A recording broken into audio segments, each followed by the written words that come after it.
Yes, hello and welcome to the weekend review show here on Cúilín Media with myself, Liam White from the Faithful Podcast, joined tonight by Matthew Hurley, the man behind the Gaelic Statsman. Despite Dublin winning this weekend, the two Dubs men, Seamus Brady and Aaron Prendergast, are off still celebrating the victory against Louth, so they won't be joining us this evening, but you got the two better ones, so it's okay. Aaron and Seamus, I'm sorry to have said that out loud, but hope you all enjoyed the weekend's games. We have not as many games to get through this weekend as we normally do, but nevertheless, it's going to be a very good show indeed. Before we start, a special shout out to, of course, ATAC Sports, who've become the market leaders and are synonymous with quality and value. They are our sponsors and have joined on board for this season's championship with Cúilín Media. If you want to check out ATAC Sports and check out their social media pages, there is a link in the description below. Thanks a million once again to ATAC Sports for sponsoring both this video as well as the weekend preview shows as well, and for being on board with us throughout the championship season. But of course,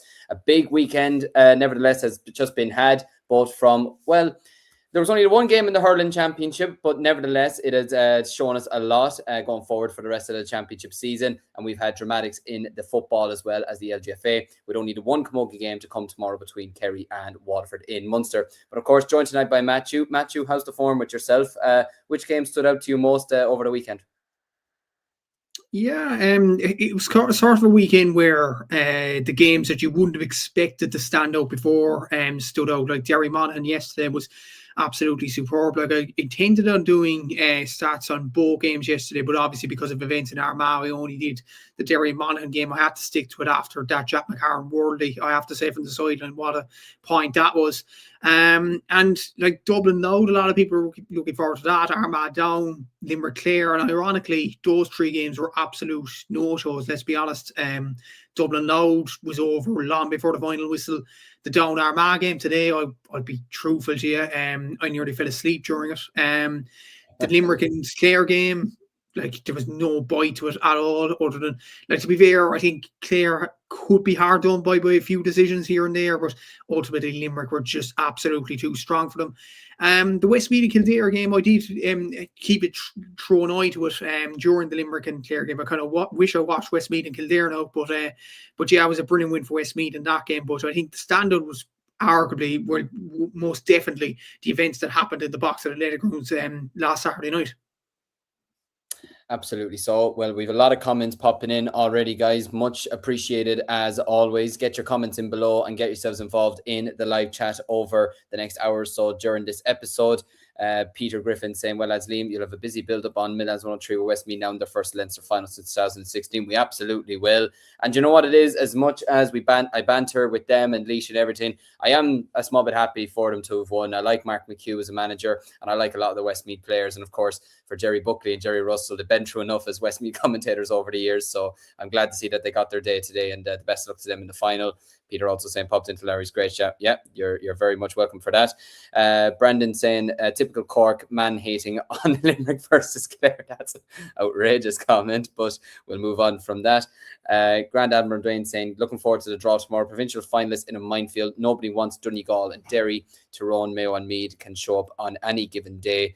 And another comment here from Brian saying, rumours of Dublin's demise have been greatly exaggerated. Well, we are going to kick things off, of course, with the hurling that took place today between Clare and Limerick. Probably the game that was, in a way, probably the most anticipated game of the weekend, despite it being the only hurling game that was to take place over the last 48 hours. But like we said, Matthew, Limerick winning 230 to a goal. I mean, it was just, there wasn't any bite to it, really. Well, in terms of bite, there was a bit of bite in terms of there was hard hitting at times, but in terms of a contest, it was very much a game that was over even before halftime, I would say. Limerick just absolutely went to town on Clare and ultimately getting their first win in the championship since their win over Cork last year.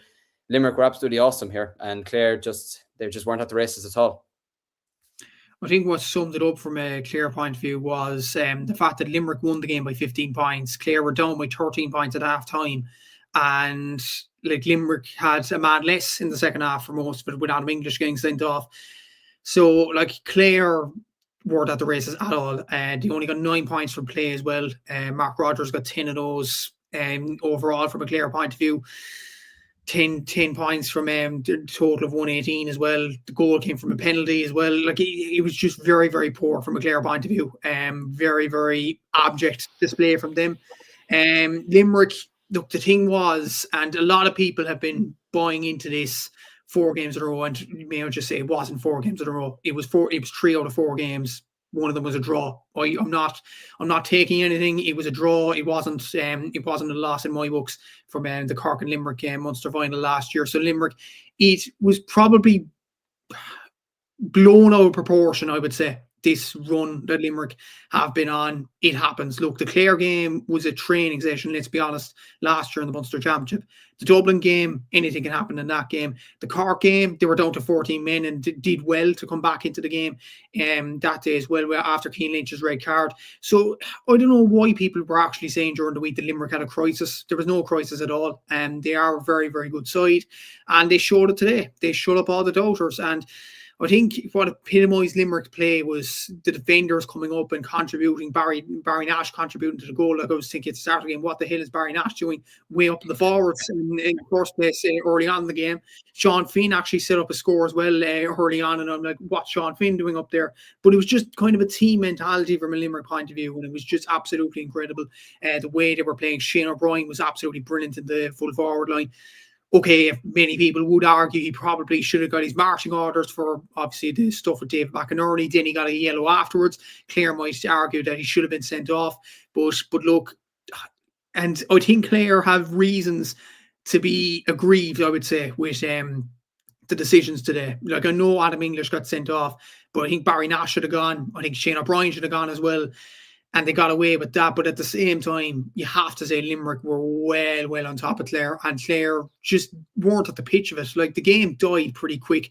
Like, even when Tony Kelly and Mark Rogers were putting over points, and I think there was a point Jack O'Neill got and Niall O'Farrell, there was a mild cheer from the crowd in Ennis. And it just epitomised the whole game. Like, this game was dead long before the final whistle went. And yeah, there was a bit of a bite. There was a load of yellow cards in it. Limerick could have got more dismissals than the one they did get. But yeah, overall, Limerick were absolutely superior, and normal service has been resumed. It has been argued, but to me, I don't think Limerick were ever gone. They are an exceptional side. They're still all Ireland favourites for me. And even though Cian Lynch and Aaron Gillane, they had a lot of contributors. Like, I think they had a load of assisters. Like, even Vincent Fitzgerald assisted a score late on. I think Hugh Flanagan came on and assisted a score as well. Like, a lot of contributions from a Limerick point of view. They got 116 off turnovers, and it was kind of the same kind of story last week against Cork. They've done so much work on this, I think, in the league, where they turn over the ball and they make use of it afterwards and get a score afterwards. So, look, Limerick are an exceptional side. They're still all Ireland favourites in my book, and yeah, it was a brilliant performance from them. As for Clare, a lot of questions after that. I know it was their first defeat of the season, ironically, but a lot of questions after that display. It wasn't good enough from a Clare point of view.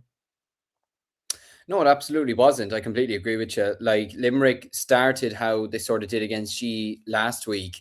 Only the difference this time is that Cork were able to find their way back into the game. They got the goal at the right moment from Shane Barrett, and they had that little bit of bite that they got back into the game, whereas Clare just didn't have it today. And I will say what worried me the most going into this game from a Clare perspective was their full back line going up against Limerick. Like, even without Aaron Gillane there, you still had Peter Casey, you still had Tom Morrissey, you still had Grode Hegarty, who came out, as I expected, wasn't really playing in a corner forward, came out the field a bit, but still was absolutely excellent, was winning a lot of high ball. And yeah, their full forward line just absolutely destroyed them. I mean, look, I do agree with you. I think Limerick were fortunate not to have more than one man gone, to be honest with you. But at the same time, they were miles better than Clare today. There's absolutely no doubt about it. Like, Shane O'Brien, for me, has had an unbelievable season so far. And again, today, he just epitomised why he is their starting full forward. Aidan O'Connor. I mean, I agree with you. When Barry Nash, when I saw him up the field, I thought, is he going to take a shot on here? I'm a bit scared, because cornerback, a lot of the time, you don't want them taking on shots near the goal. But he did really well to lay it off to Aidan O'Connor. And I mean, Aidan O'Connor is someone who I was someone that I rated very highly last year when I saw him in person, and I'm kind of happy to see where he is now and the form that he's been on since. I mean, he was brilliant in the Fitzgibbon Cup for UL as well. He's been brilliant throughout the season for Limerick, but it was just, and even their full back line as well and their half back line were on fire, because like you look at Shane O'Donnell started very strong. He was on the ball a good bit, but then once Sean Finn got a hold of him, and even I feel like there was a hit that Diarmaid Burns hit on him as well at the very start of the game. It sort of probably knocked the Clare confidence a small bit.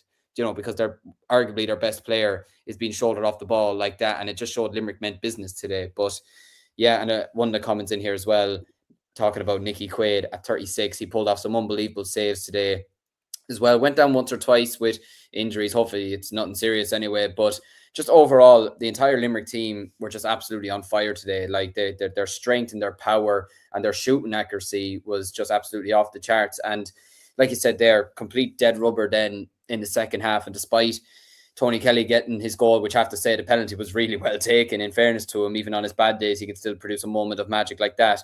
But overall, Clare just absolutely not the races. I do agree with you. I think Limerick are still the team to beat for the All-Ireland this year, and I think today sort of proved it, although I do think Cork will have a lot still to say in this championship come towards the latter stages, and especially the Munster Championship as well. But from a Clare perspective, you look at them now and the remaining fixtures that they have, it's going to be, for me now, it's going to be Limerick Cork in the Munster final, and then it's all about who's going to finish third. Waterford, Tip and Clare. That could go right down to the wire, and especially after today now, Tipperary could potentially be licking their lips against Clare, and especially with the game being at Semple Stadium, albeit they still have to go to Limerick themselves at the Gaelic grounds. Yeah, and look, I think Limerick will probably make it out now. They have Waterford at home. They'll probably win that game. I think they probably will beat Tipperary as well, considering that game is in the Gaelic grounds. So yeah, I think Limerick will be over the hills. I think, considering the results, I think Cork, I haven't really done the permutations as of yet, but I think Cork are pretty much there if they win against Waterford next week, which I think they might get over the line against, despite the likes of Kieran Joyce and Robert Downey missing. There's still question marks about Cork when the All-Ireland still have Limerick as favourites. That game between Tipperary and Clare and Thurles, I think, is a massive game. Waterford, if they get sneaky results against a Limerick or a Cork, that'll be massive as well.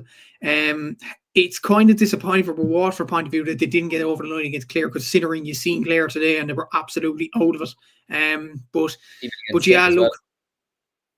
Yeah, exactly. They probably should have won that game as well, and they'd be absolutely kicking themselves over events over that. But yeah, from a Clare point of view, it was very, very poor from the very off. Like, yeah, I mentioned Mark Rogers scored 10 points out of their possible 118, 2 points for play. Like, Shane O'Donnell wasn't about. Okay, Shane O'Donnell got a few belts in the first half, which I think there was one in particular one in the first half with Dermot Burns. I think he should have got a free for, to be honest with you. And then, like, I just think it kind of affected his game, to be honest. I just feel like Shane O'Donnell wasn't at his very, very best. Noel Farrell got into the game in the second half, but the problem was the half back line from a Clare perspective got into the game when it was too late. It's as simple as that. And they were just well marshalled all over the pitch. To have 36 shots, 52% conversion rate, like, that's not really good enough. 9 points from play. Convert 9 shots from 21 from play, 42%. That's not good enough in senior intercounty hurling, especially at home in Cusack Park when you need your fans behind you. That's not good enough. And it's not good enough to win games like that when you consider Limerick's shooting accuracy for play as well was 75% as well. But yeah, it was poor all over the pitch. And I think inside the first 20 minutes, I think Clare only had 1 turnover. That just tells volumes of their intensity in the first half. It just wasn't good enough at all. And yeah, it was just very, very, it was a pale shadow of Clare a few weeks ago against Waterford. And Brian Nolan needs to probably improve that attitude, I would say, in the next few weeks. If he doesn't, Clare could be in serious danger in Munster, especially in that Tip game in Thurles. Like, there's question marks about both sides, but I'd be more like, I know Tipperary haven't performed in the second half per se in the last 2 games, but that Clare performance today would really, really worry me. Like, especially in the second half when they were man up and they still lost the second half. I'm like, that's very, very poor.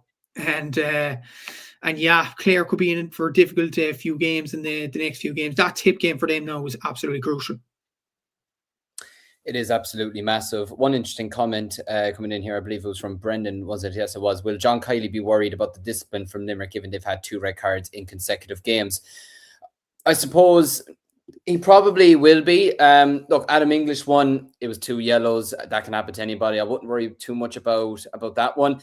The Cian Lynch one was just a moment of madness, to be honest with you. So that is something that they are going to have to cut out, I suppose. But look, John Kiley is experienced enough at this stage, and he has experienced players that when they are going to do stuff that would be labelled as completely stupid, like what Cian Lynch did last week against Cork, I can guarantee you now he'll be trying to coach that out of them. There's no doubt about it. But obviously, it's not an ideal perspective for Limerick to be going down to 14 men in the second half of games in the Munster Championship, because that could affect them later down the line. Okay, last week's game they lost, but it was the first round. You can probably let that slide, and today they had the game won, so you can let it slide. But come a semi-final against just say a Galway, for example, or come a final against Cork or a Tip, etc., that could come back to bite them. So it is something that they'll have to probably fix going down the line. Peter saying Lohan's last dance for sure. Porter saying, I'm expecting Tip to perform versus Limerick and Clare. If Tip played full potential, they can be good enough. Lohan won't be there much longer. A few of those older players will go too. Caroline Curd is back though. And we've Brian saying here, Adam English was a little unfortunate. Barry Nash and Shane O'Brien should have been sent off. Well, it's good to see the general consensus there is agreeing with what you were saying there, Matthew, about the red card situations and the yellow card situations from that perspective. And I mean, it is hilarious. Limerick got, was it 1, 2, 3, 4? They got 5 yellow cards in this. Well, 5 players got yellow cards in this game, and then Adam English got himself a second yellow. So that is probably something that they are going to have to work on over the next while in terms of their discipline. But from a more positive perspective from them, to shoot 230 away at Cusack Park, and just we'll finish on that point as well from a Clare perspective, 421 at home to Waterford and 230 at home to Limerick, and they still have to go to Thurles and they still have to go to Páirc Uí Chaoimh. I mean, you can't be conceding scorelines like that and expected to get out of the Munster Championship. That is definitely something that Brian Lohan is going to have to fix. There's no doubt about it. It is, yeah. And to be fair, what is even more worrying, 123 from play. Yeah. Like, that's very, very concerning. And obviously there was the penalty as well, which like it was from a goal scoring opportunity as well. And the Clare full back line was all at sea in the first half. Like, nobody, I think it was Liam Sheedy mentioned in an RT, and Michael Dynan in the co-commentary box today. No Clare defender got the better of their man, which epitomised the first half at all. And it was very, very poor. Like, Limerick were absolutely sensational, not taking it away from them. They're one of the best teams in the country, in my opinion, probably the best. But Clare certainly had to do better, I think, in that half, in the first half, just to get a bit of a stranglehold in the game. And they needed the crowd to kind of get behind them in the second half, and Limerick to kind of fall flat in their face. But like, I was watching the game with somebody at home actually in the second half, and the person beside me was actually saying, if Limerick just keep the scoreboard ticking here, keep getting points, they're just gonna keep Clare at arm's length, and Clare won't have the ability to close them down. Like, even in the first half, not just defensively but offensively as well, 3 points from play in the first half. That's unforgivable. It's not great at all. And these stats at home in Ennis, when it should be a fortress for you, and it was just a poor display from a Clare point of view. And Brian Lohan will need a lot of work in the next few weeks to rectify these issues. Again, not taking it away from Limerick, they were absolutely exceptional, but from a Clare point of view, those stats will not go well in the next few weeks against Tipperary, and probably against Cork as well in the next few weeks. Absolutely. So just before we wrap up on this, we have one question in from Porter. Would you give Waterford any chance versus Cork? I suppose with the game being in Waterford, there is always a chance, and Waterford will be fighting for their lives now, essentially, to try and get a result. But Matthew, obviously with Cork, obviously Downey is going to be out, Joycey is going to be out as well, but they did cope well without those two towards the latter end of the game against Limerick, and especially with Joycey missing from essentially the first 5 minutes of the game as well. What chance would you give Waterford against Cork next weekend? I'll give them a bit of a chance, to be fair. They are at home, obviously, and they have done well in the last 2 games, and Cork have injuries in Kieran Joyce and Robert Downey. I still think there'll be probably more of a hunger in the Cork side to get a win, considering what happened in Walsh Park 2 years ago, and the way the players were they were laid out to dry, I would say, by the media at that time. And I don't think they'd want a repeat of that next week, honestly. But look, Waterford, I'd give them a chance. If they perform like they did in the second half against Tipperary and for the entire game against Clare, they absolutely have a chance. But if they start as poorly as they did against Tipperary last week, I think Cork have the potential to blow them away. So it's going to be difficult to see. But yeah, I'll give Waterford a slight chance, but I think Cork are massive favourites going into next week. Yeah, I'd have to agree with you. I think Cork should win that game next week anyway. Spoiler alert for the preview episode on Thursday's episode. But of course, with there being no camogie action this weekend, the only game that's taking place is tomorrow between Kerry and Waterford. So the best of luck to those two teams there on the bank holiday Monday, which for me still not a fan of. But a game should have been probably played yesterday or today or even Friday night. Wexford and Kilkenny was played last Friday, and to me, not a bad idea, to be honest with you, but we will move on from that, so the best of luck to those two teams tomorrow. We're going to move over to the big ball now, and I think there's only one place to start, and that's the clash between Derry and Monaghan that took place last night. I mean, I don't know how Monaghan did this, to be honest with you. Look, I was someone who predicted them to finish fourth in the league, and I fell flat in my face. They finished bottom. They looked absolutely hopeless, but oh my God, Matthew, to be 10 points down to this Derry team, and to claw it back and to not only draw the game at the very end with the controversy surrounding the referee blowing it up, but to then go and win it in extra time and to now be in an Ulster final going up against Armagh. I mean, just absolutely savage stuff. And I mean, Rory Beggan's 2-pointer at the end was obviously absolutely unbelievable, and kudos to him for stepping up to take that. But I mean, the one just at the very end of the game that was sent over the bar by Jack McCarron, I mean, that was just absolutely scintillating to watch. And still to this moment, I'm still wondering the balls of steel to kick that over and take that on is unbelievable. It's absolutely sensational. What a kick by Jack McCarron. It's a kick for the ages in many ways. It was just a sensational point. And I've seen a lot of commentary online saying that, his foot was slightly on the line. I'm just like, lads, seriously. What are we doing here? Like, seriously, you can't just appreciate a bit of brilliance. And that was just a sensational point.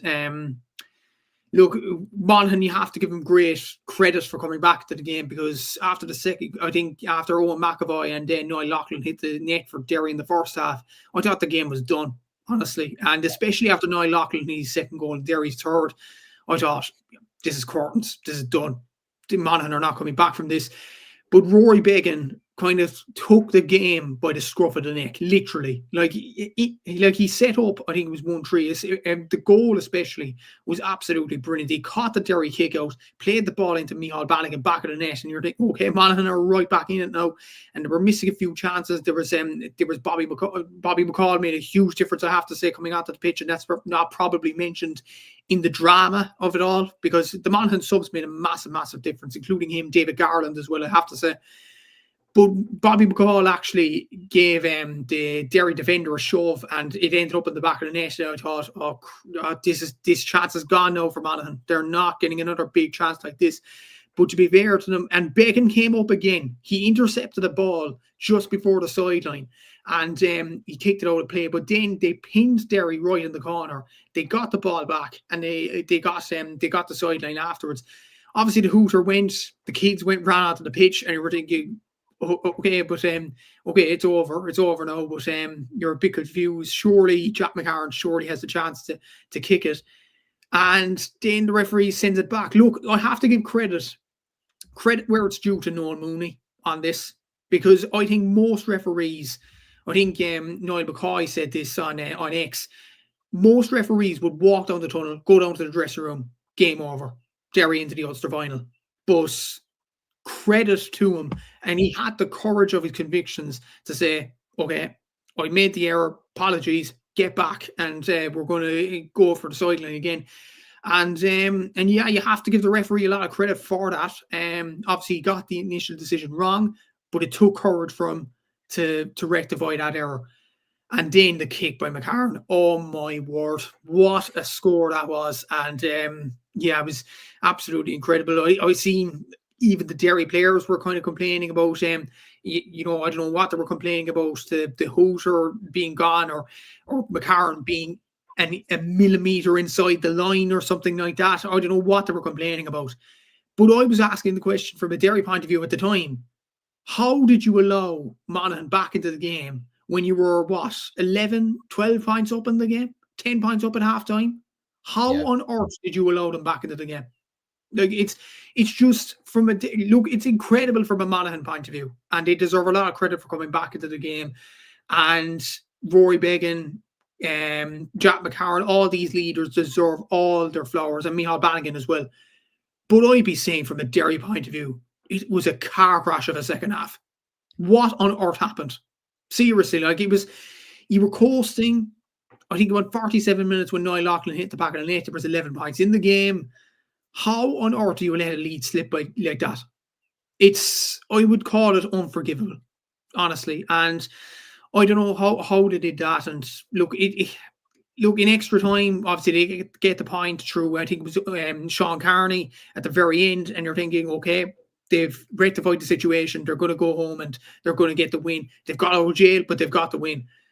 And then when Monaghan got the 2-pointer free, to be honest, even when the free was given, I knew Beggan would step up and convert it. He's just that kind of a player. Like, he's just an absolutely exceptional kicker of a ball, and I just knew he'd step up and kick that ball over the bar. Like, he was absolutely sensational in this game, and Monaghan deserve a lot of credit for coming back into the game. First Ulster final since 2021 for them as well. It was just a brilliant display from a Monaghan point of view, especially in the second half, after a first half where they could have easily given up, but they got back into the game. I think it's a mix of two things. Monaghan, absolutely sensational. From a Derry point of view, you have to ask the question, what on earth went wrong in that second half? Yeah, absolutely. Like, if I was Monaghan and I was looking at the perspective that I believe when that goal went in there, I think they were 10 points down. I literally was watching it going, right, that's it. Derry are in the final. There's no doubt about it. Monaghan, well done for your efforts, but you're going out. And then just the comeback just came out of absolutely nowhere. They just kept going and going and going and going. And I thought, you know what? It could be on here. It could be on. And listen, I could believe with you completely. Look, Rory Beggan, I mean, over the years for Monaghan, when he's had to step up and kick those points, he has. But for me, ever since he kicked those points for Scottstown in the Ulster Club Championship a couple of months ago, I just said, this man is never missing a point ever again in his life. And he stepped up massively yesterday with that one. And even in extra time, I thought Desi Ward, he kicked 1 2-pointer and he kicked another exceptional point as well. I can't remember if it was a 2-pointer as well, but he just kicked 2 absolutely unbelievable points. And I just thought, right, they are up for this in extra time. They are not losing this. There's no doubt about it. Some people might give out about the free that was given at the end. For me, I think it was justified, the decision to give the foul. He was tackled in the air. And look, everybody can slow it down and say, oh, he might have touched the ball or something, but he was in the air and the referee's seen that in real time. He doesn't have the benefit of a VAR or replay to see that. So I actually think he probably did get the call right. But again, I agree with you completely. If you're Derry, I don't think you could be complaining about that. You should be asking yourselves, why were we 10 points up and relying on, McCarron missing a sideline kick to win it in the end? That just should not be happening. There's no doubt about it. Our good friend, Killian the Football Genius, of course, a avid Armagh supporter. What a day in Clonus, lads. Nice putting the neighbours in their places per usual. We were absolutely relentless all game. Played at that in 2 weeks, and the title should be ours. Of course, we'll get on to that game in just a couple of moments. We have a few other comments in here as well. From Brian, Jack McCarron was equally as important sideline as Maurice Fitzgerald in 2001. Lads, what a dink ball, I should say, from Beggan to Micheál Bannigan for his goal with the fireworks. I think there's fireworks. Or the stars, Jesus. Okay. Derry were 11 points up. How often you see Monaghan produce these types of comebacks? How is Gabriel Bannigan feeling after his comments after the league about getting relegated from Division 2? I'm sure he'll sleep very well tonight and for the next couple of weeks. There's no doubt about it. Killian also saying both McCarron and Beggan scores out of this world. Absolutely thrilled to see both in the flesh. The Monaghan limbs after Beggan's winner were some of the best. Have to say, when the limbs were absolutely terrific behind the goals when those 2 points went over, they were just absolutely magic to see. But yeah, it's an unbelievable achievement for Monaghan to be in the Ulster final, because like they were a team that just looked absolutely hopeless in Division 1 this season. They were getting batterings left, right and centre. It just looked, and I mean, I predicted them to lose to Cavan, and I don't even rate Cavan that highly, but I just felt Monaghan are just not in a good place right now. And then they go out and they beat Cavan rather comfortably, and then they produce this type of comeback. I asked you the question about Waterford having a chance against Cork. What chance do Monaghan now have at beating this Armagh side? I think they have a massive chance, and that's probably, you might say it's ridiculous of me to say, considering I said Armagh would win Ulster and Armagh would win the All-Ireland, but there's a few factors for this. Number one, Armagh's record in finals. This is their 4th Ulster final in a row. Obviously losing to Derry and losing to Donegal twice in a row. There is that baggage with Armagh. Secondly, the game's in Clonus. It's in Monaghan's home patch. That is a major advantage to them. And look, that could be a major factor in a few weeks' time. And a few of these Monaghan players have won Ulster Championships. They did win the Ulster Championship in 2015. I think Rory Beggan might actually be the only fella remaining. I might be corrected on that. But like, Monaghan do have a player in their panel that has won an Ulster Championship, and Armagh don't. So that might be a factor going into this game as well. So yeah, it's going to be very interesting to see, can they do it. I would give Monaghan more of a chance of beating Armagh than I would Waterford beating Cork, if that makes sense. But yeah, it's going to be still a very, very difficult task. Armagh will be hungry for an Ulster title, there's no doubt about it. I'm sure we'll touch on their performance later in the episode as well. But they were absolutely sensational. It's going to be very, very hard for Monaghan to counteract Armagh in many ways. But yeah, I'd give Monaghan a massive chance to get over the line against Armagh in a few weeks' time, especially with the home advantage and Armagh's record in finals. Absolutely. Well, it's shaping up to be an absolutely interesting final. I'm really looking forward to seeing it.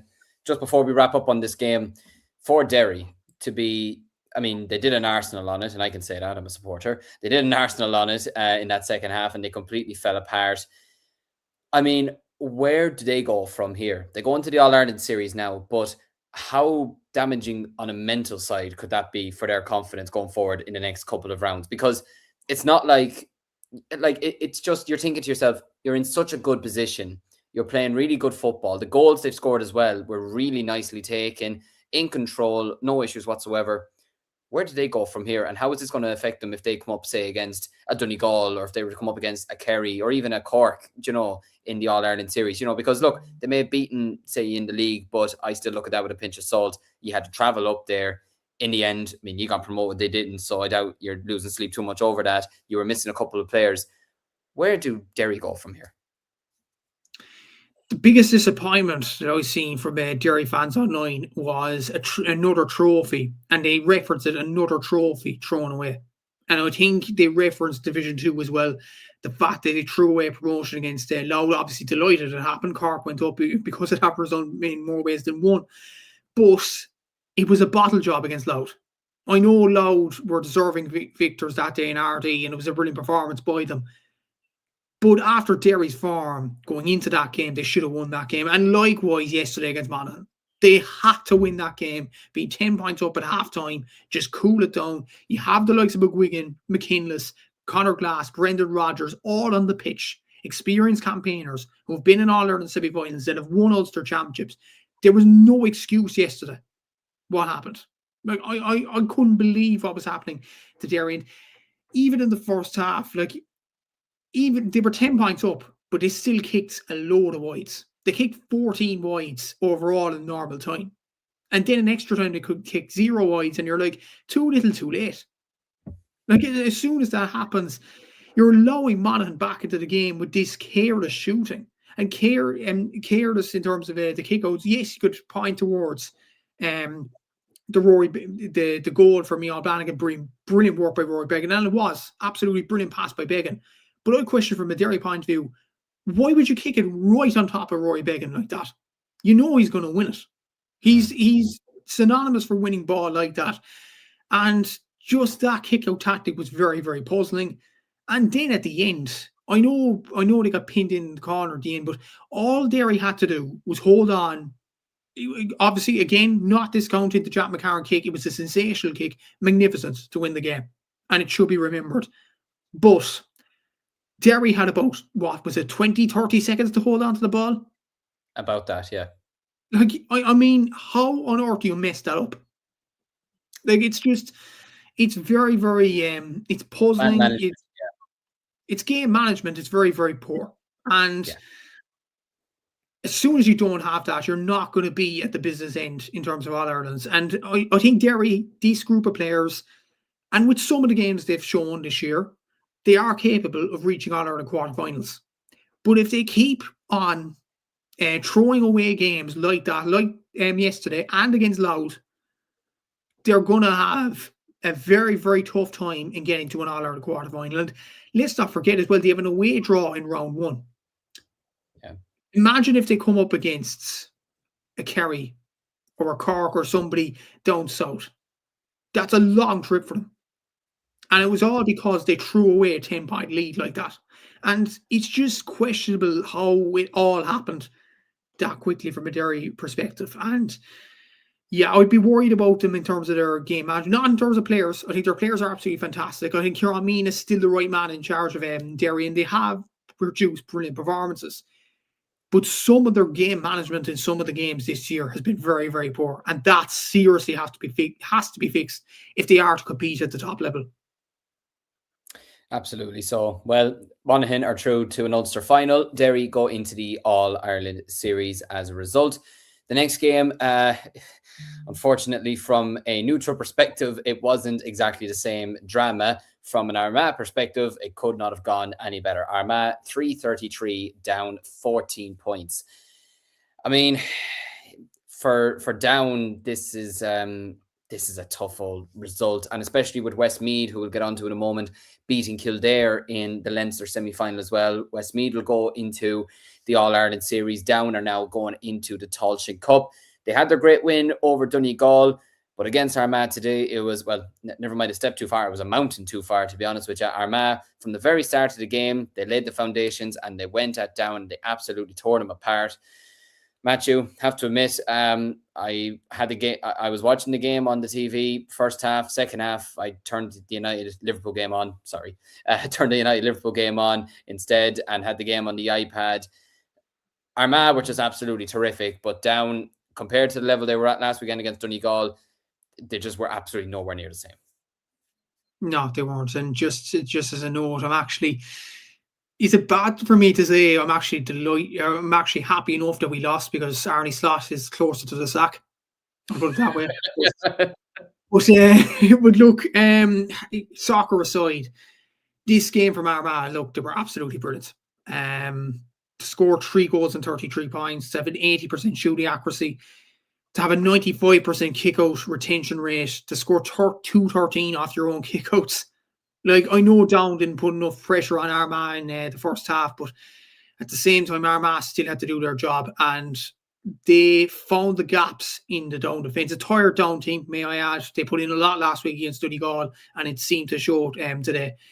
But Armagh exploited those gaps, and they were absolutely brilliant. I can't say anything other than that. They were absolutely superb.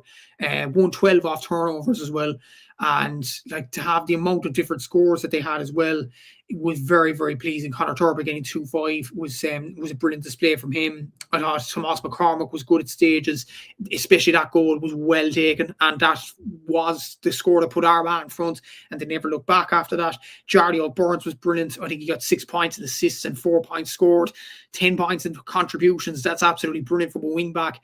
And they were without Ross McQuillan today, and it didn't seem to affect them at all. Like, Ross McQuillan's a very, very good player, but it just didn't affect Armagh in many ways. They were just so in control of this. Oisin Connaughty, 5 points from play as well.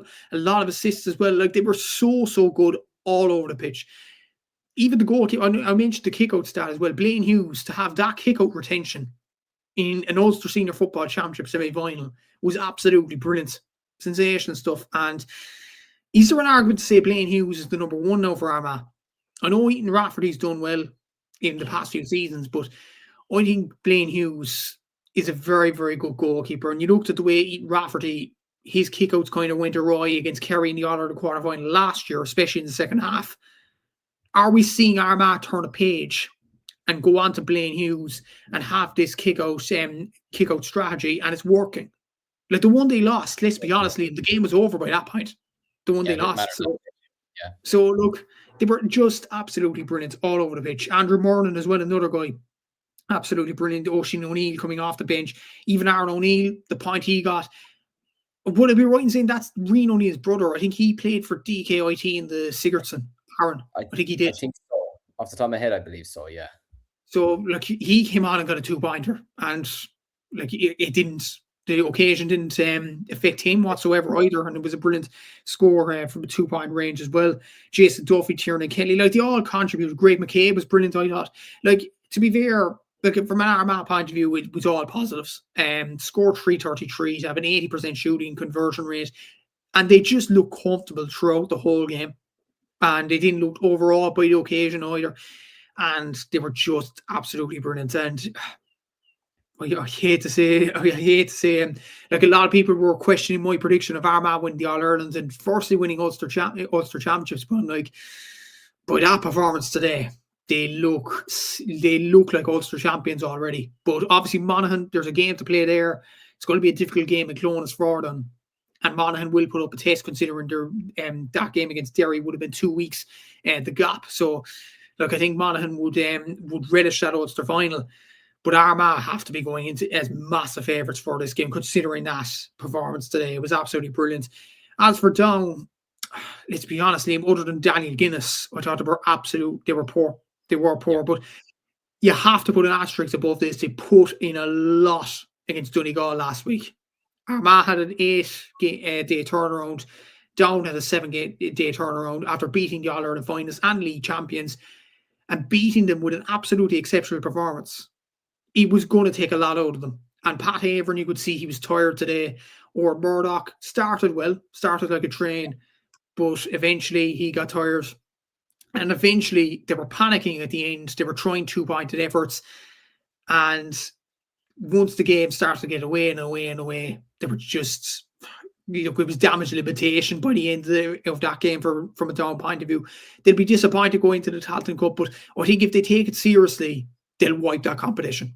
With greatest respect to everybody else in that competition, I think Down have the capabilities to wipe everybody. But is the want going to be there from a Down perspective? Because they won the Tailteann Cup already. They've proven they can win the Tailteann Cup. So they don't need to prove it again. So you're just like, do they need to win it again? They've won a trophy already in Division 3. Like, I'm not sure do Down need to win it.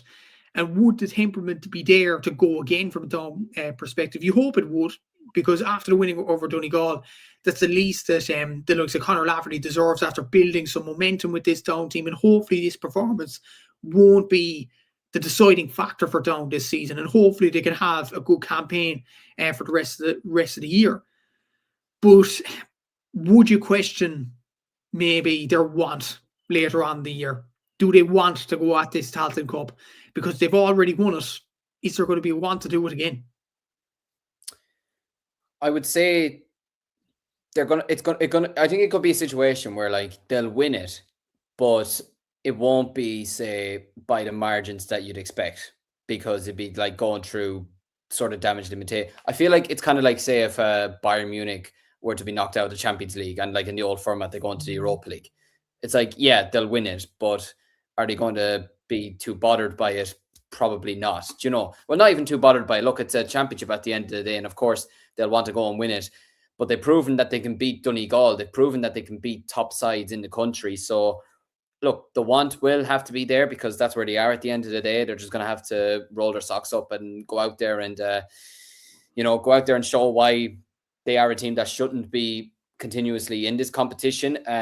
But at the same time, teams will be looking at them now and thinking, this is our All-Ireland final now against Down, against one of the best sides in the country, arguably. So they'll have to be ready for it. There's no doubt about it. And look, I suppose winning a second Tailteann Cup might not do any harm in terms of it could prove, listen, we absolutely are too good for this thing. We're up in Division 2 next year. Now, next year we can go and prove it. But I do agree with you. It is going to be interesting to see how up for it they are going to be. But at the same time, I think now if we were to be making predictions for it, and especially with Westmeath obviously now going into the All-Ireland series, I think you'd have to be predicting Down to go and win the Tailteann Cup from here. There's no doubt about that. But of course, we'll just have to wait and see. So that is Ulster football wrapped up. We're going to move on now to the other province that took place this weekend. And we're going to start off with today's fixture that saw Westmeath reaching their first provincial final in 10 years. And much like 2015 and 2016, they're going to be taking on Dublin, as they saw off Louth last night by 20 points to 10. Westmeath winning today against Kildare 21 to 23 points after extra time in O'Connor Park. I mean, no Luke Loughlin. He was out injured for this game. He's going to be out for, I believe, for the majority of the season. Might even miss some of the club season for the Downs as well, which, first of all, speedy recovery to him. Hope it's nothing. Hope he does get his recovery good and everything like that. Big list, not just for Westmeath football, but I think for football in general. I love his interviews after matches as well, I have to say. Great character. So best in your recovery to Luke Loughlin. Matthew Whitaker going off in the first half as well. I mean, Westmeath were missing some key players for the large majority of that game today, Matthew, and yet they've come away with a massive victory despite the final point of the game from, I believe it was from Alex Byrne, to level the game in the 70th minute. Westmeath are in a Leinster final, and I would say, because I was watching this game alongside the Limerick-Clare game, they deserve it overall, and especially after the way that they bet Meath the first day. And this is a stat I don't want to read out, but Westmeath have won more games this year in O'Connor Park than Offaly have. So to anyone that wants to mock me on that, go right ahead. But an incredible win for Westmeath football, and for Mark McHugh as well. After missing out on promotion to Division 2 in the last minute against Wexford, to now be within 70 minutes of winning a first provincial title in over 20 years. What a job that he has done so far. Yeah, it's just an absolutely sensational season for Westmeath. And considering a lot of people might say that Down were unlucky not to get Sam Maguire football, and it should be going by league format and things like that. And lots of people may, I'm not sure do people do this, but lots of people may compare Westmeath's situation with, say, Clare's situation in Munster. But the difference is Clare had to beat Waterford or Tipperary. When you look at the Leinster Championship, Westmeath had to beat Meath, Kildare, and not just that, Longford, a decent enough Longford team that got to the Division 4 final this year as well, and they battered them in the preliminary quarter-final. Westmeath deserve everything that they get, and obviously Matthew Whitaker going off early in this game, Luke Loughlin being injured as well. Like, the amount of setbacks, and obviously in the league against Wexford as well, the setback that they would have got through that Sean Ryan late goal, the setbacks that this Westmeath team have got, and to bounce back from them, it's admirable. They deserve a lot of credit for this. And you talk about Luke Loughlin, you talk about Matthew Whitaker, there was guys that stood up, and obviously the last few weeks has been Shane Corcoran, who scored 2-2 from play against Meath. Today it was Brandon Kelly, 1-4 from play. Like, this guy seems like a very, very good footballer, very nippy, very good quality footballer. And he deserves, his plaudits for today's performance. Brian Cooney, the goal he got was absolutely brilliant. Sam McCartan was brilliant as well. I thought Ray Connellan bossed the middle of the park, with Kevin Feely in it as well. Kevin Feely, probably one of the best midfielders in the country. So Ray Connellan, like he has been Mr. Westmeath over the last few years. Obviously John Hazel and Kieran Martin there, but I think Ray Connellan has been synonymous for Westmeath football as well, and was in that team that reached finals in 2015 and 2016 too. The likes of Ronan Wallace, Ty Baker, Charlie Drum, Robbie Ford, like, they all deserve a lot of credit. And it was just a fantastic performance for Westmeath, and to back up the performance that they gave against Meath, to do it again today, I can't say any more but praise to this Westmeath side and to Mark McHugh, the job that he's done with Westmeath. I'll give him a good chance against Dublin in Croke Park in the final, albeit I do still have Dublin as favourites. Not because I do think Westmeath have the capabilities to match up against Dublin because of the players that they do have. I think Westmeath have the capabilities to match up with that Dublin team, because I don't think that Dublin team's that great. But the issue is Dublin is in Croke Park. And Westmeath, there might be a situation where they're overawed by the occasion. But then again, you're thinking, from a Westmeath perspective, they're in the Sam Maguire Cup. There's no pressure on them now. They're in a Leinster final the first time in 10 years. What's the pressure? They'll be going to that game with no pressure on them whatsoever. It's a free hit. Going to that game, you have an All-Ireland game at home in round 1 as well, regardless of what happens. So, like, you go into that game with no pressure on your backs. And that could be a good thing for Westmeath going into this final. They deserve absolutely tremendous credit for what they produced in this Leinster Championship so far, and what a performance by them. Without Luke Loughlin, without Matthew Whitaker, they deserve a lot of credit for getting over the line. And as for Kildare, they'll be happy enough to be in the Sam Maguire due to their Tailteann Cup win. Again, like last year, could Kildare see this as a missed opportunity? This is a Westmeath team without Luke Loughlin, Matthew Whitaker for the majority. They could have beaten Louth last year, and obviously Louth went on to win the Leinster Championship. Kildare would be kicking themselves over the last 2 years and not reaching the Leinster final. And I know they've been in poor enough form. They've won one game out of their last 7 now, which is very, very poor from them, and not a good run of form to go into the All-Irelands in that, and especially going to an away game in round 1. But the story is about Westmeath, the performance that they put in, and I give them a chance in the Leinster final, not a big chance because of where the game is being played. But yeah, it's just a sensational achievement in reaching the Leinster final for them. Absolutely, it is. A few more comments about the game. Peter, Sam McCartan nailed crucial long-range frees. Yeah, he is just a terrific footballer. I love watching him play at the moment. He's going to be crucial in the Leinster final. Westmeath are a very fit team. They were well drilled and organised. They'll have a right crack at the Dubs at Croke Park. And I'm calling a spade a spade. We are way off the pace. Matthew, well done to Westmeath. Peter, sorry about that result anyways, but good to see that he's gracious in defeat as well. But obviously, like Matthew said, they'll be in the All-Ireland series after winning the Tailteann Cup last year, so a chance for them to regroup. But I would agree with you. I think it is a missed opportunity for them, considering not just the players that were missing for Westmeath, but the last 2 years. Kildare could have fancied their chances to beat Meath in that final last year. There's no doubt about it. And again, this year, they might fancy their chance to beat that Dublin team at Croke Park. You know, there's no doubt about that either. So it's really unfortunate from a Kildare perspective. And despite the game going to extra time, I still felt Westmeath were in better form. Like Alex Byrne, that was an unbelievable score to get towards the end with the clock ticking down. I actually felt that Westmeath were going to hold on or something like that. But then when I saw Alex Byrne getting the space that he was afforded at that point, I said, no, we're heading to extra time. There's no way he's missing this because he's that quality of footballer. But yeah, I agree with you as well about Ray Cannell, and I thought he was absolutely sensational in this game. The goals that were scored in this game, I have to say, were absolutely unbelievable as well. The goals that were scored into the top corner, I believe it was a Brian Cooney's goal, was the one the first half that just went into the roof of the net, and it was just absolute bulldozer of an effort. And even Brandon Kelly, he's someone who, having spoken to Jerry Buckley a good bit this year from Midlands 103, he's referenced him a lot and been saying, watch out for this guy. He could have a big season for us. Even Shannon Baker as well, getting 2 points. Sam McCartan getting 5 points as well. Just overall, it was a really good performance from Westmeath. Kildare probably started off the stronger. Westmeath, probably at the start of the game, you could tell they were missing Luke Loughlin. They weren't taking their chances like they probably would have.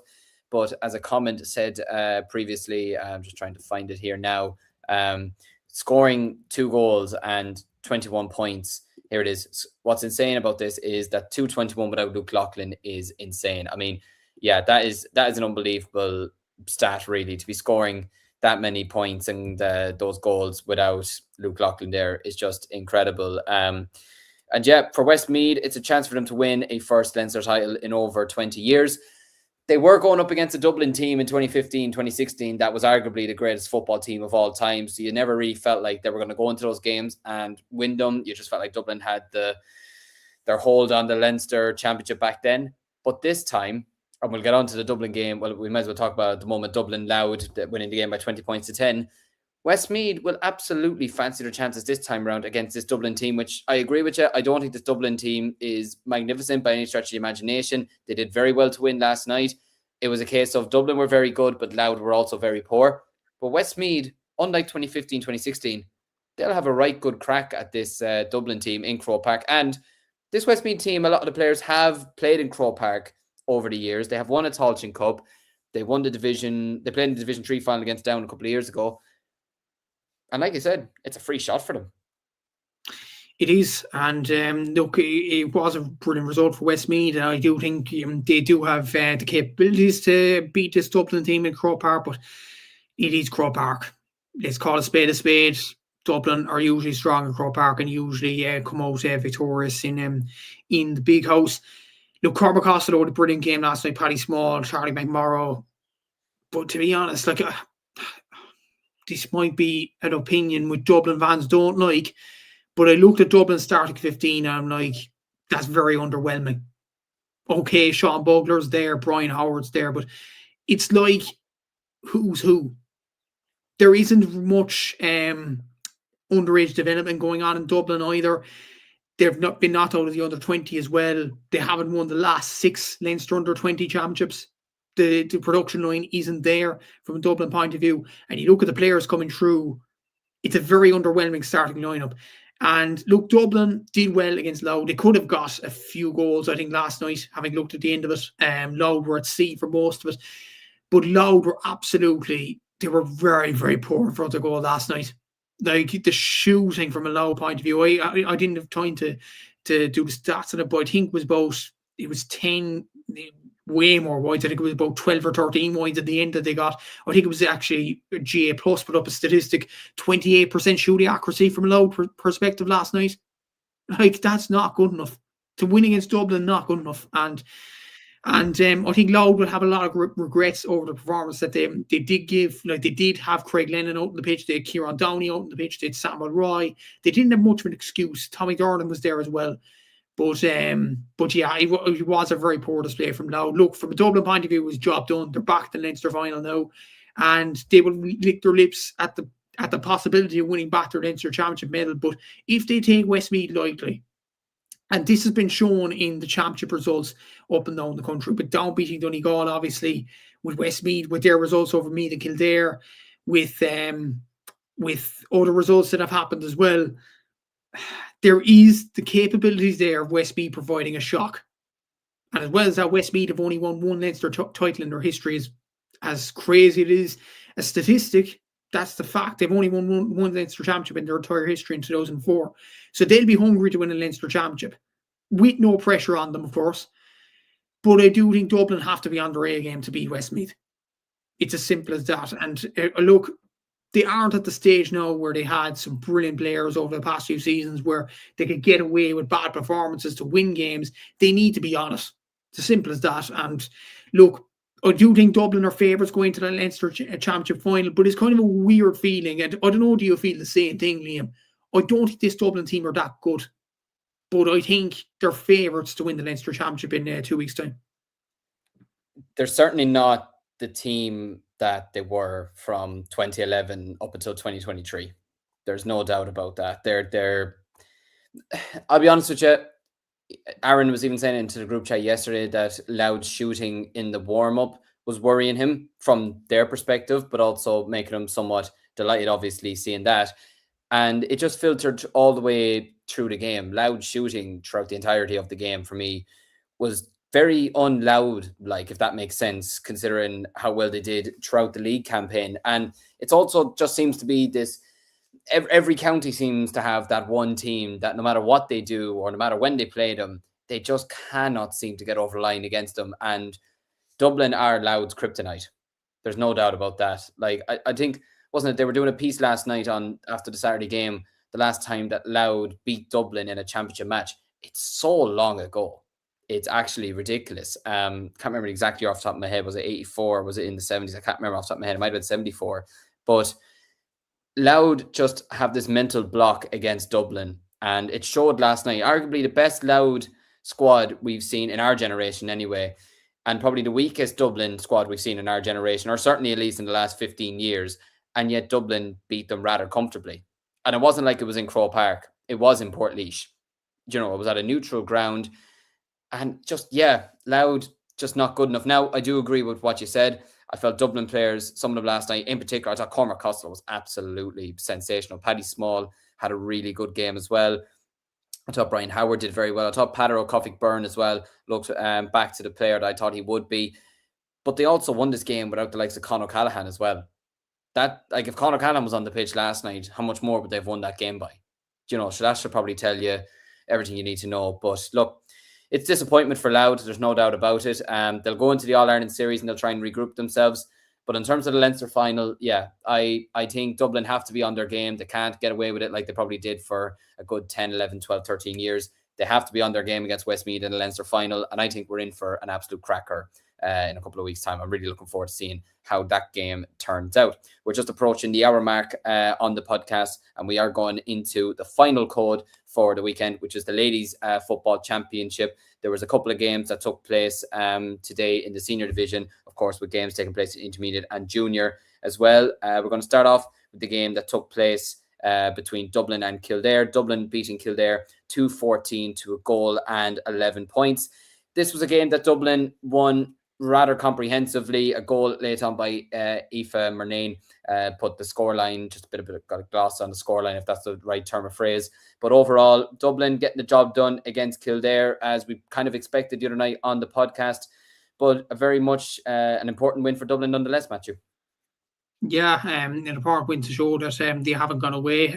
Carla Rogan won 3, Michelle Davern chipped in with goal as well, and Niamh Henderson started with 4 points. So, look, it was a good display for Dublin and a needed display to sort their dominance in Leinster, win against Meath, and it's a Dublin-Kildare-Leinster final, so Kildare will have the chance, most likely, at going back against Dublin again in a few weeks' time. But yeah, very good win, very comprehensive win from a Dublin point of view, and onwards and upwards.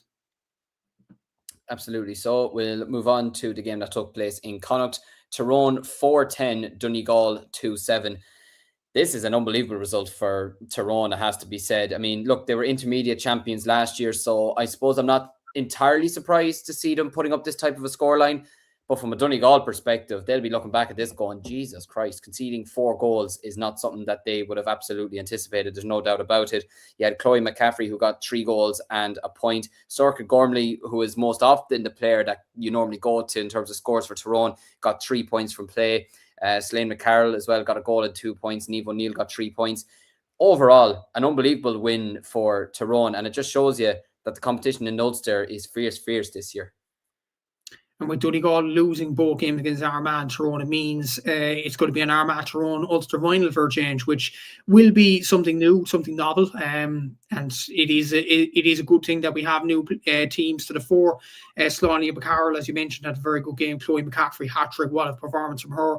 Niamh O'Neill and Sorcha Gormley as well, absolutely brilliant from a Tyrone point of view. So, look, Tyrone will be looking forward to that Armagh clash. I'm not sure what the situation is now. Do they have to play that third round game? If they do, it's a what you call it, a dress rehearsal for the Ulster final for that game. It's a pretty pointless game, but the Ulster final, bottom line, between Tyrone and Armagh, and it should be a very good encounter. Absolutely, it should be. We're going to move over to what took place today, the Connacht final between Galway and Mayo. And I have to say, I'll give credit to Mayo. I wasn't expecting them to be as close as they were to Galway in the end. Galway winning 111 to 11 points in Carrick-on-Shannon. They have won the Connacht title once again. Leanne Cohen getting 5 points, Kate Slevin getting a goal, and 4, the 2 big standout players for Galway from a scoring perspective. But great credit to Mayo. They really put it up to Galway. I wasn't expecting it. I was expecting Galway to win it comprehensively, given the players that they do have at their disposal and how much further ahead I felt they were ahead of Mayo. But Mayo can take a lot away from this game despite not winning it in the end. Considering the players that Mayo have lost over the past few seasons, they really competed well in this kind of final against a Galway team that reached the league final, and many would consider being the top team in the country. I do still believe they are the top team in the country. Kate Slevin, brilliant. Leanne Cohen was absolutely superb as well. Brilliant performances all over the field from a Galway perspective. The Kilcurran and Clonburn girls are absolutely flying as well. Look, it was just about getting over the line, get the Connacht Championship over and done with, onto the next round. And I think Galway will be looking forward to the All-Ireland series now with a trophy in the bag. And it was important to banish the demons from the league final defeat to Cork, and they did that in some style. It was a good game, and obviously Kate Slevin's goal was the deciding factor in this one. But Mayo deserve a lot of credit for the way they competed in this game. Sinead Walsh got 7 points as well, so good performance from her. Aoife Geraghty, Aoife Staunton, Hannah Reap, and Lisa Cafferty completed the scoring for Mayo. So, yeah, very good display from a Mayo point of view, and it will give them confidence for the All-Ireland series. They competed well in Division 2 as well. This is about a rebuilding process for Mayo, let's be honest. They've lost a lot of players over the past few seasons, so for them to compete as well as they did against Galway, it would give them a lot of encouragement. Alas, it was Galway that won the Connacht Championship, and congratulations to them for their win. Absolutely. So congratulations to them. Well, you did mention your own county, Cork. We're going to move on to the Munster Championship. And, well, I did predict Waterford to win this game, but I wasn't expecting a scoreline like this. Waterford 3-18, Cork 3 goals and 7. A goal and 8 points from Kellyanne Hogan, Katie Murray getting a goal and 2 points. A goal and a point from Claire Walsh at wing-back. A real dominant performance from Waterford in Páirc Uí Rinn. And Matthew, it probably has to be said, does this now show that Waterford are one of the front runners to potentially win an All-Ireland this year, or does this just be put down to maybe a bad day for Cork, or how do you see this? Boring answer, but a bit of both. Waterford, it does show their credentials for the All-Ireland. 318 today was a very, very good score. 60 minutes of football, that's absolutely excellent. And they've definitely renounced their credentials for the All-Ireland if they haven't done so already. Kellyanne Hogan with 1-8, Kate Murray was brilliant as well. Claire Walsh, Brie McMaw chipped in. So, look, brilliant display from Waterford in getting over the line in Páirc Uí Rinn away from home in a ground that they did lose to Cork in the league as well. So it was important to banish those demons and get the win over the line in that game. As for Cork losing to Tipperary, losing to Waterford as well, it's not been the most idealistic start. Funnily enough, Cork could still get to a Munster final if Waterford beat Tipperary in the final game, and Cork absolutely batter Kerry in a double header next week before the men's Munster final. So there is still a possibility Cork get to the Munster final. Very, very unlikely, don't. Look, I think Joe Carroll, after winning the league campaign, would want to get his players ready for the All-Ireland at this stage and just brush this Munster campaign under the carpet as a bad campaign and get on to the next round. One thing from a Cork point of view as well, Aoife Healy's gone down to Australia. I think she's a massive loss in midfield for Cork. She was absolutely exceptional in the league. To lose her for the championship is a big, big blow, and it has hurt Cork's credentials in terms of having a good championship campaign. Yeah, and look, the best of luck to her over in Australia. You can't deny anybody the opportunity. We've suffered it ourselves with Killian Burke going over as well on the men's side. But at the same time, it is a big loss to Cork, of course. And like you mentioned there, it is going to hurt their campaign throughout the season. But at the same time, the very best of luck to her over in Australia, and hopefully she makes it a great success going forward. Kerry getting a win over Tipperary, 1-6 to 7 points. Amazingly, Tipperary only had 1 point scored by half time, which is just a crazy stat altogether. We referenced it the other night on the podcast saying that if this game was taking place in Kerry, I'd have predicted Tipperary to win it, because Kerry this season, I don't know who's put on a voodoo against them playing at home, but they just can't seem to win a game at home at all to save their lives. And then they go away from home and they're a completely different beast. They were 6 points up at half time, albeit Tipperary did make a bit of a fight back towards the end of the game. But overall, Kerry got the job done. Not the best of games, but Kerry got the job done and they move on from here.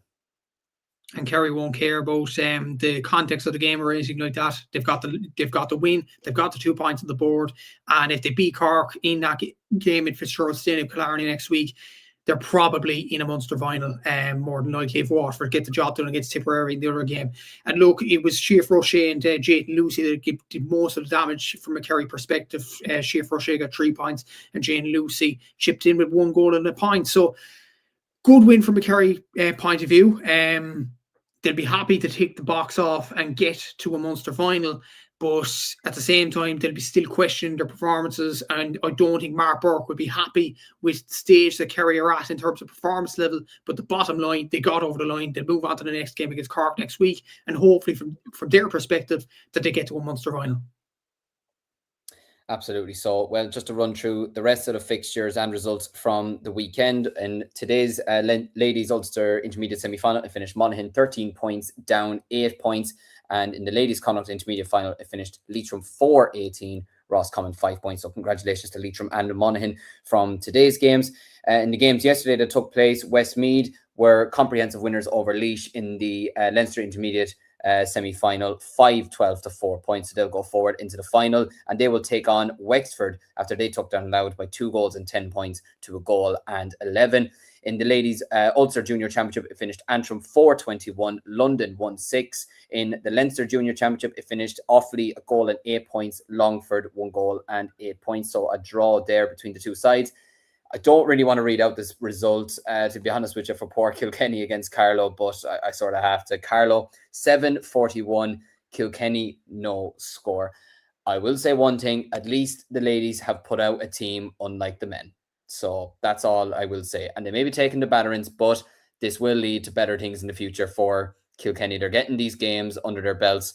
Muckalee is still one of the best stories of Gaelic games in recent times, winning the All-Ireland last year, but an unfortunate result from Kilkenny there. So that wraps up another weekend review show here on Cúilín Media. Thanks to everybody who has tuned in this evening, thrown in your comments, shared your opinions and everything like that. It is very much appreciated.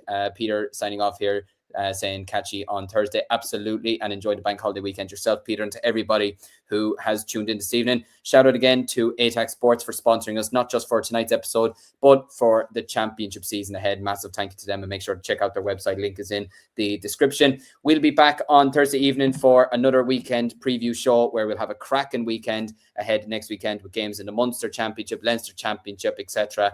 But until then, have a lovely bank holiday weekend. Stay safe, and we'll be chatting to you again on Thursday.